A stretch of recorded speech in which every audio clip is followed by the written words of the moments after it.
काबुल में Indian delegation और Afghan Taliban delegation की मुलाकात हुई है, जिसमें तालिबान हुकूमत ने इंडिया का शुक्रिया अदा किया है। इंडियन एक्सटर्नल अफेयर्स मिनिस्ट्री में जेपी सिंह उनका नाम है, उनकी मुलाकात हुई है काबुल में अफगान तालिबान के जो अबूरी वज़ीर ख़ारजा हैं अमीर खान मुत्तकी, जो कहता था कि तालिबान हमारे मुसलमान भाई हैं, हमारे बिरादर हैं।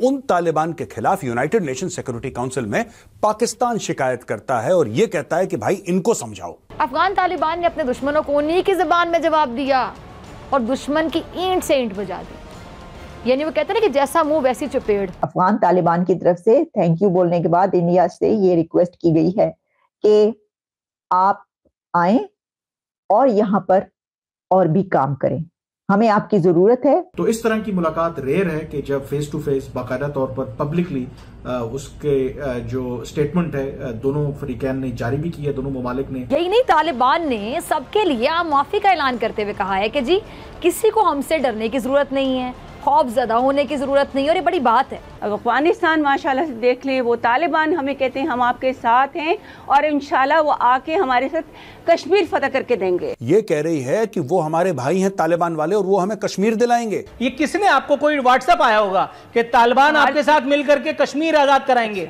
वाकई ऐसा कोई ख्वाब देखती हैं आप? किसने दिखाया है? मैंने, दुनिया तुम्हें दोगला बोलती है, दुनिया तुम्हें चोर बोलती है। भिखारी तो तुम हो ही, तुम चोर भी हो। दिन में भीख मांगते हो, रात को चोरी करते हो। ये तुम्हारा किरदार है, ये तुम्हारा नेशनल कैरेक्टरिस्टिक है। तो इसका मतलब ये है कि वो अफगानिस्तान इंडिया के बिजनेसमैनों को भी अपने मुल्क में बुला रहा है, यानी टाटा से लेकर अडानी तक, जो कि जिनकी धूम मची हुई है कि वो ईरान के साथ चाहे चाबहार का मामला। जय हिंद दोस्तों, तालिबान भी बोला थैंक यू इंडिया। भारत के डेलीगेशन और तालिबानी डेलीगेशन दोनों मिले काबुल के अंदर और दोनों के बीच काफी अच्छा डिस्कशन भी हुआ। तालिबान सरकार ने भारतीय कंपनीज को ऑफर किया है कि वो अफगानिस्तान में आए, अपने डेवलपमेंट के प्रोजेक्ट चालू करें और किसी भी ममालिक को तालिबान से डरने की आवश्यकता नहीं है। वहीं पाकिस्तान तालिबान जो इनके भाईजान हैं उनके लिए राग अलापता आया है। वहीं पाकिस्तानी मीडिया के कुछ एक्सपर्ट्स कहते हैं कि तालिबान जो उनके भाईजान हैं वो कश्मीर फतह करने में उनकी मदद करेंगे। Pakistani media reaction, Pakistani reaction आप इस वीडियो में देखेंगे। अगर आप चैनल पर नए हैं, चैनल को सब्सक्राइब करना मत भूलिएगा। तो देखिए, ये तो मुझे समझ में नहीं आती एक ये बात कि आखिर दुनिया के कंट्रीज और पाकिस्तान के हमसाया ममालिक, इंडिया ही को हम ले लें, इंडिया के पास ऐसी क्या गिद्दड़ सिंगी है? गिद्दड़ सिंह कहते हैं कि आपके पास कोई ऐसी मैजिक वैंड हो, आपके पास कोई ऐसी पावर हो, कोई ऐसी गैबी ताकत हो या कोई ऐसा गुर हो कि आप सबके साथ अपने रिलेशंस अच्छे बना लें। और ये जो गिद्दड़ सिंगी है, मेरे नजदीक इंडिया के पास जो उनकी फॉरेन पॉलिसी और जो उनके फॉरेन डिप्लोमेट्स हैं और जैसे वहां पर स्ट्रेटजीज बनती हैं और पॉलिसीज तरतीब दी जाती हैं, ये है उनका मैजिक वैंड, उनका वो माइंडसेट, उनका आगे बढ़ने का माइंडसेट और पूरी दुनिया के साथ ताल्लुकात बेहतर रखने का माइंडसेट जो है, ये वो मैजिक वैंड है जिससे वो आगे बढ़े। अब हुआ ये है कि टॉप इंडियन डिप्लोमेट्स, जिसमें के ज्वाइंट सेक्रेटरी जेपी सिंह भी शामिल हैं, he met Muttaqi on Thursday in Afghan capital Kabul. Kabul में इंडियन डेलीगेशन और अफगान तालिबान डेलीगेशन की मुलाकात हुई है, जिसमें तालिबान हुकूमत ने इंडिया का शुक्रिया अदा किया है। तालिबान ने थैंक यू कहा है इंडिया को, इंडियन के प्राइम मिनिस्टर नरेंद्र मोदी को, और किस पर कहा है कि इंडिया की तरफ से अफगानिस्तान के अंदर बहुत फलाही काम किए गए, चैरिटी के बहुत काम किए गए, पब्लिक इंटरेस्ट के बहुत काम किए गए और उन्होंने शुक्रिया अदा किया है, थैंक यू बोला है। तो तालिबान थैंक यू बोल रहे हैं इंडिया को और कह रहे हैं, साथ ही रिक्वेस्ट भी की है अफगान तालिबान की तरफ से। थैंक यू बोलने के बाद इंडिया से ये रिक्वेस्ट की गई है कि आप आए और यहाँ पर और भी काम करें, हमें आपकी जरूरत है। हॉस्पिटल बनाएं अफगानिस्तान में, आप सड़कें बनाइए, आप इंफ्रास्ट्रक्चर बनाइए और आप आकर हमारे लिए और भी काम करें जैसे कि आपने पहले किए।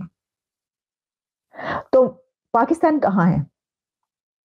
देखिए, वो बरादर ममालिक, वो इस्लामिक बरादर ममालिक, वो मुस्लिम उम्मा जो कहा जाता था कभी के पाकिस्तान और अफगानिस्तान तो बरादराना ताल्लुकात हैं, वो पता नहीं कहाँ निकल गए।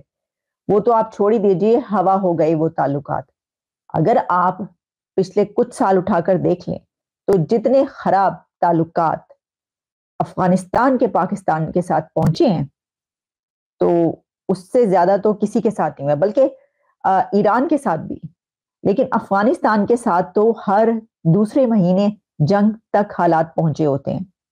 अब ये वो बरादराना कंट्री है, इस्लामिक ब्रदर्स कंट्रीज हैं दोनों, अफगानिस्तान और पाकिस्तान, जो कि जिहाद तक मिलकर लड़ते रहे हैं, जिन्होंने यूएसएसआर को तोड़ने के लिए वो जिहाद भी लड़ा और मिलियंस ऑफ अफगानीज पाकिस्तान में एज ए पाकिस्तानी डेकेड्स तक रहते रहे। लेकिन फिर रिजल्ट कहां पर पहुंचा कि पाकिस्तान ने कहा कि नहीं निकाले, इनको निकालना शुरू कर दिया और लड़ाई झगड़ा जो है वो वहां तक पहुंचा कि जहां पर दोनों एक दूसरे के सामने कहने लग पड़े कि हम तुम पे हमला करेंगे और हम तुम पे पहले हमला करेंगे। इस सिनेरियो में इस वक्त इंडिया इस वक्त विन विन पोजीशन में है और वो अपनी इस विन विन पोजीशन से बहुत जबरदस्त तरीके से फायदा उठा रहे हैं और अभी तो आगे उठाएंगे।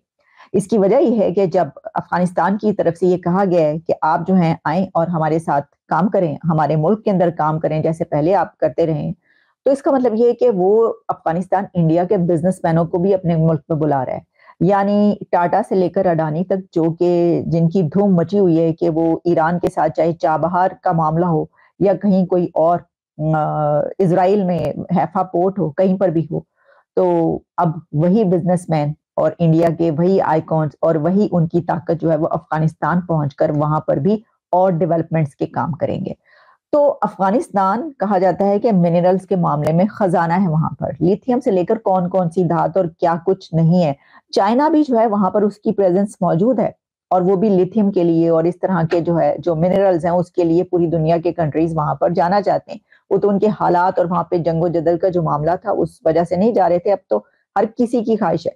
तो अब इंडिया के पास ये बहुत ही सुनहरी मौका है और उन्होंने ये मौका अपने बेनिफिट्स के लिए और अपने स्ट्रेटजी के साथ लिया है। आप ये देखें कि कभी कहा जाता था पाकिस्तान की तरफ से कि जनाब ये जो कुछ होता है बलूचिस्तान में वो वहां से आते हैं और अफगानिस्तान जो है, अफगानिस्तान में इंडिया के फुटप्रिंट्स जो हैं वो बहुत ज्यादा हैं, बहुत ही गहरे फुटप्रिंट्स हैं इंडिया के। तो अफगानिस्तान में तो वो तो जो है वो हमारे खिलाफ वहां पर मिलके जो है वो काम करता है अफगानिस्तान। तो दोस्तों आपने ये वीडियो देखी और आपको आइडिया लग गया होगा कि पाकिस्तान कहीं पर भी स्टैंड आउट नहीं करता। जहां तक पाकिस्तान अफगानिस्तान को अपना ब्रादर मुल्क कहता था, आज वही ब्रादर मुल्क भारत के साथ इतनी गहरी दोस्ती कर रहा है और भारत की कंपनीज को, भारत के लोगों को अफगानिस्तान के अंदर आमंत्रित कर रहा है। हालांकि इससे पहले भी भारत ने charity programmes, hospitals, schools, dams बहुत डेवलप किए हैं, लेकिन अब पूरी तरीके से अफगानिस्तान का कायाकल्प करने के लिए भारत को बुलाया जा रहा है। और वहीं ईरान के साथ चाबार डील पर भी तालिबान सरकार इंटरेस्टेड है, वहां पर भी इन्वेस्ट करना चाह रही है और इससे भारत, तालिबान सरकार और ईरान का पूरा बिजनेस सेटअप करने में इजी रहेगा। ट्रांसपोर्टेशन चाबहार पोर्ट के थ्रू काफी सुदृढ़ हो जाएगा, जिससे कि भारत के प्रोडक्ट इजीली अफगानिस्तान, ईरान और दुनिया के कई देशों में पहुंच सकेंगे और अफगानिस्तान को बहुत ही सस्ते में सामान मिल सकेगा। लेकिन अब चाबहार पोर्ट के खुलने से अफगानिस्तान को काफी सहूलियत मिल सकेगी और तालिबान सरकार ने कहा है कि भारत अफगानिस्तान में आए, डेवलपमेंट के काम करे और हमें भारत की आवश्यकता है, पाकिस्तान का नामो निशान नहीं है। तो दोस्तों अगर आपके कोई भी विचार हो पाकिस्तान को लेकर जरूर कमेंट कीजिएगा। अगर आप चैनल पर नए हैं, चैनल को भी सब्सक्राइब करें। मैं आपको मिलता हूं नेक्स्ट वीडियो में, तब तक के लिए थैंक यू। जय हिंद, जय भारत, जय श्री राम।